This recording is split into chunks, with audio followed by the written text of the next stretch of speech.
വിഴിഞ്ഞം ഓഹരി കൈമാറ്റത്തിൽ മുഖ്യമന്ത്രിക്കെതിരെ പി രാജീവ്. ഓഹരി കൈമാറ്റത്തിൽ തർക്കമില്ല, അത് നിയമപരമായി കരാറിനകത്തുള്ള കാര്യമാണ്. വസ്തുതയുമായി ബന്ധമില്ലാത്ത താർക്കിക ബുദ്ധിയാണ് മുഖ്യമന്ത്രി പ്രയോഗിക്കുന്നത്. പൊതുഭരണ നിയമ ധനവകുപ്പുകൾ വി ഡി സതീശൻ കൈവശം വയ്ക്കുന്നത് അപകടകരമെന്നും പി രാജീവ് പറഞ്ഞു.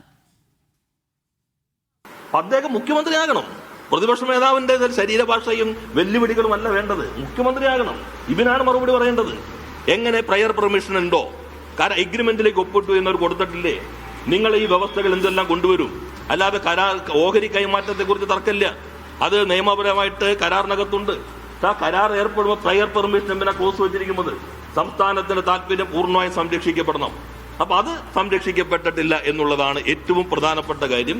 അതിൽ അദ്ദേഹം വസ്തുതയെ നേരെ ശ്രദ്ധ തിരിക്കാൻ വേണ്ടി പൂർണ്ണമായും പ്രസക്തമല്ലാത്ത ഏതെങ്കിലും കാര്യം ഉന്നയിക്കുക എന്ന താർക്കിക ബുദ്ധി വളരെ ശക്തമായി പ്രയോഗിക്കാൻ ശ്രമിക്കുന്ന ഒരു രീതിശാസ്ത്രം നമ്മുടെ ഇപ്പോഴത്തെ മുഖ്യമന്ത്രിക്കുണ്ട്.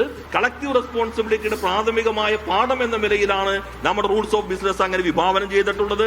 അതിലേറ്റവും കീ പോസ്റ്റുകൾ 3 കീ മിനിസ്ട്രി പോർട്ട്ഫോളിയോ 3 കയ്യിൽ വയ്ക്കും അതിന്റെ പ്രത്യാഘാതമാണ്.